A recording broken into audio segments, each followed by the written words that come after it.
അങ്ങനെ കൊട്ടിഘോഷിച്ച് നടത്തിയ പുതുയുഗയാത്ര സമാപിച്ചു. തിരുവനന്തപുരത്ത് വലിയ സ്വീകരണമാണ് പുതുയുഗയാത്രയ്ക്ക് ലഭിച്ചത്.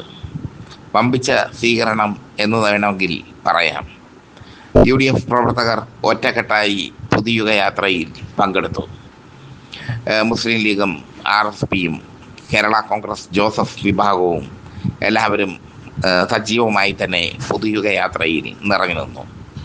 പുതുയുഗയാത്ര നയിച്ചത് പ്രതിപക്ഷ നേതാവ് VD സതീശനാണ്. സതീശൻ വെയിലുകൊണ്ട് തേരാപാര നടന്ന് പുതുയുഗയാത്ര സംഘടിപ്പിച്ചു. കുറ്റ്യാടിയിലുണ്ടായ ചില അനിഷ്ട സംഭവങ്ങൾ ഒഴിച്ചു കഴിഞ്ഞാൽ പുതുയുഗയാത്ര വലിയ വിജയമായിരുന്നു. കുറ്റ്യാടിയിൽ മുല്ലക്കര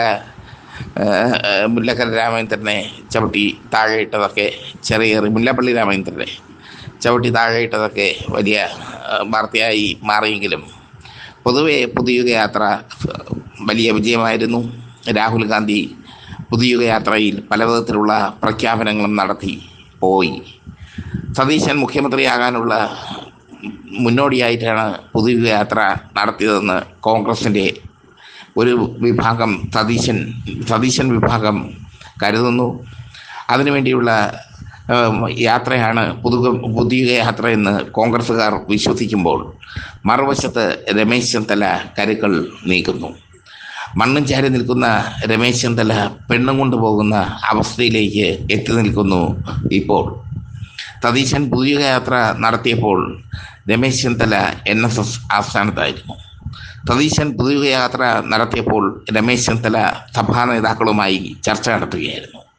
സതീശൻ പുതുയുഗയാത്ര നടത്തിയപ്പോൾ രമേശ് ചെന്നിത്തല SNDPയുമായി ചർച്ച നടത്തുകയായിരുന്നു. ഒരു തരത്തിൽ പറഞ്ഞാൽ പുതുയുഗ യാത്രയുമായി സതീശൻ മുന്നോട്ട് പോകുകയും രമേശ് ചെന്നിത്തല തൻ്റെ മുഖ്യമന്ത്രി കസേര ഉറപ്പിക്കാനുള്ള ശ്രമത്തിലായിരുന്നു. അതാണ് യഥാർത്ഥത്തിൽ പുതുയുഗ യാത്രയിൽ സംഭവിച്ചത്. പുതുയുഗ യാത്ര സതീശൻ നയിച്ചു. ഒരുപാട് വിയർത്തു കഷ്ടപ്പെട്ട് പുതുയുഗ യാത്ര നയിക്കാൻ സതീശന് കഴിഞ്ഞു. പക്ഷേ ഇപ്പോൾ സംഭവിച്ചിരിക്കുന്നത് മണ്ണും ചാരി നിൽക്കുന്ന രമേശ് ചെന്നിത്തല പെണ്ണും കൊണ്ടുപോയ മട്ടിലാണ്. മറുഭാഗത്ത് രമേശ് ചെന്നിത്തല ശക്തമായ കരുക്കൾ നീക്കുന്നു. ആ കരുക്കൾക്ക് സാധ്യതകൾ ഏറെയാണ്. രമേശ് ചെന്നിത്തല മുഖ്യമന്ത്രിയായാൽ ഈ സാമുദായിക മത നേതാക്കളുടെ അഭിപ്രായങ്ങൾക്ക് വലിയ വില നൽകുമെന്ന് അവർ വിചാരിക്കുന്നു. അഭിപ്രായങ്ങൾക്ക് പൊന്നിൻ്റെ വില തന്നെ കിട്ടുമെന്ന് അവർ വിചാരിക്കുന്നു. സതീശൻ സാമുദായിക മേലധ്യക്ഷന്മാർക്ക് വഴങ്ങുന്ന നേതാവല്ല, കടുംപിടുത്തമുള്ള നേതാവാണ്. കോൺഗ്രസിലെ പിണറായി വിജയനാണ് സതീശനെന്ന് വേണമെങ്കിൽ പറയാം. അതൊക്കെയാണ് സതീശൻ്റെ പ്രത്യേകത.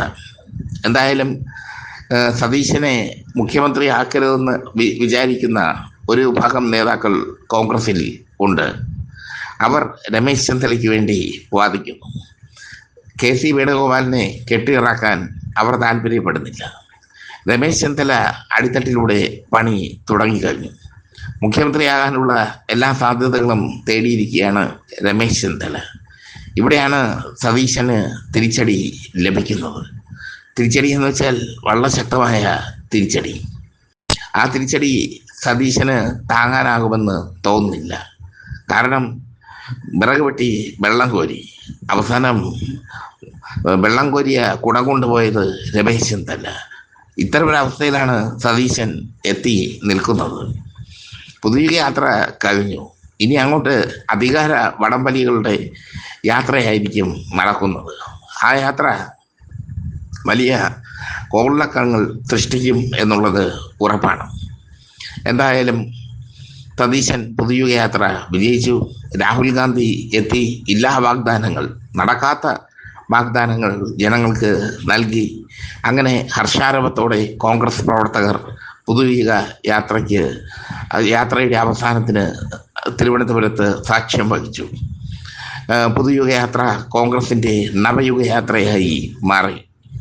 കോൺഗ്രസിൻ്റെ ഉയർത്തെഴുന്നേൽപ്പിൻ്റെ യാത്രയായി മാറി. പക്ഷേ സതീശൻ്റെ കാര്യം കട്ടപ്പുകയാണ്. സതീശന് പറവൂരിൽ ശക്തനായ സ്ഥാനാർത്ഥിയാണ് CPI എതിരാളിയായി നിർത്തിയിരിക്കുന്നത്, E.T. ടൈസൺ മാസ്റ്ററെ.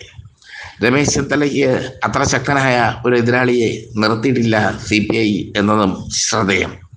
അപ്പോൾ സതീശനാണ് LDFിൻ്റെ ടാർഗറ്റ് എന്നുള്ളത് വ്യക്തം. എന്തായാലും സതീശൻ വെള്ളം കോരിയതും പിറകു വെട്ടിയതും വെറുതെയായി. മണ്ണും ചാരി നിന്ന രമേശ് ചെന്നിത്തല മുഖ്യമന്ത്രിയാകാനുള്ള കരുക്കൾ നീക്കുന്നു.